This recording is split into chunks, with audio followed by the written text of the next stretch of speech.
This is Will Nunziata, New York City-based director and creator of theater, television, and film. And today I am thrilled to be speaking with the acclaimed artist, HAIDEN.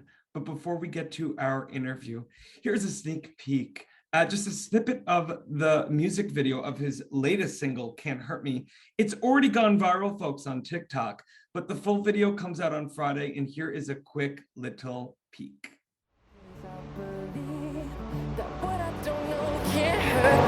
I see what you think I'm missing, and it hurts like crazy, but I won't leave.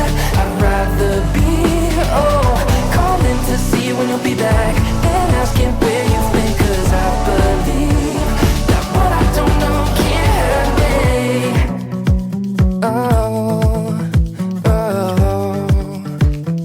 What I don't know can't hurt me. Well, hello, HAIDEN, how are you? Much better now that I'm talking to you.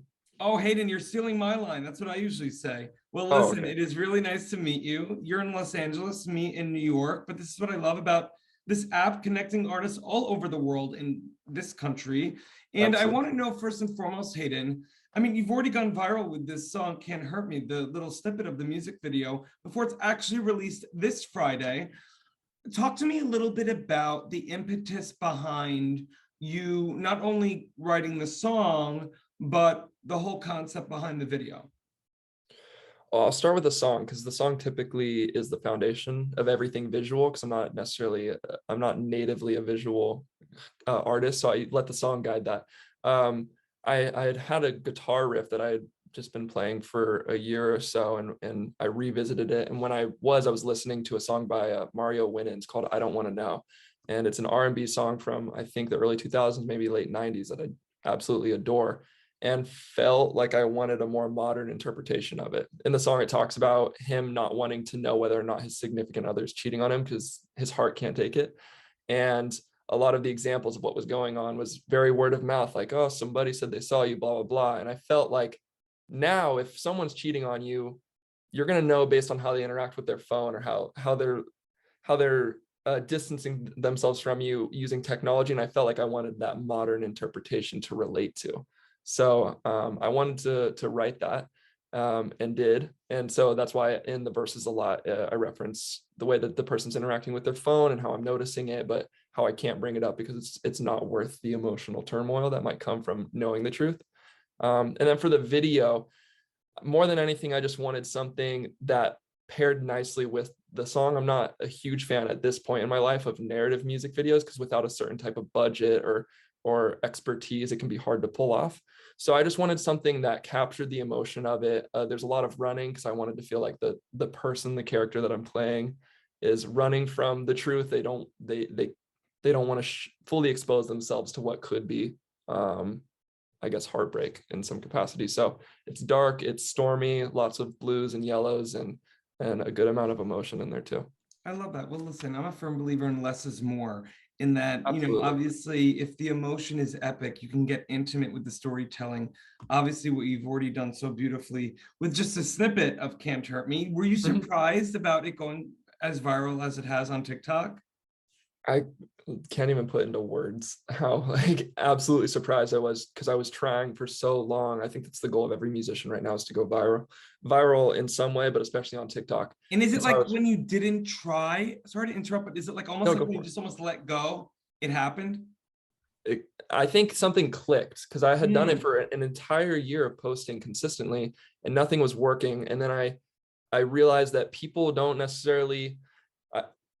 care about what I'm saying or what I'm doing unless I make them care or give them a reason to. So it's that first 5 seconds of a TikTok that really matters. How are you going to grab them? How are you going to emotionally connect to them? Or how are you going to hook them with something that they're already familiar with, so that they're willing to stay for the next 30 to 45 seconds of the video? So it was then when I was like, oh, I could do a little prompt to grab these people and keep them here for what I really want to say. And it was then that it kind of just happened. I was like, oh, okay, I figured it out. I love it, HAIDEN. Well, listen, I want to know also, this has been a tough time for all people, but especially artists. Curious to know how you were able to just kind of keep the creative juices flowing throughout these past, God, almost 24 months. Man, I can't believe it's been that long. I know, right? That's crazy.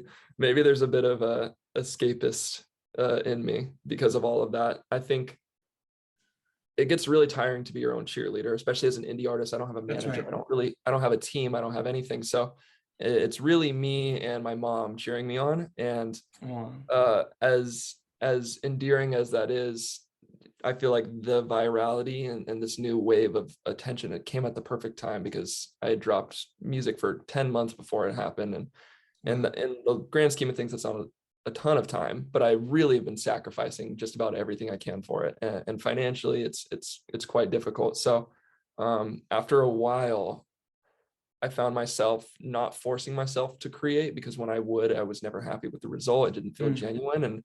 And now I find myself, like you said, less is more. I would rather write one fantastic song a week than 4 mediocre songs in a That's week. And I right. think a lot of young writers are like, content, get it out there, do as much as you possibly can. And like, I post on TikTok twice a week, maybe, whereas a lot of people are posting 2-3 times a day.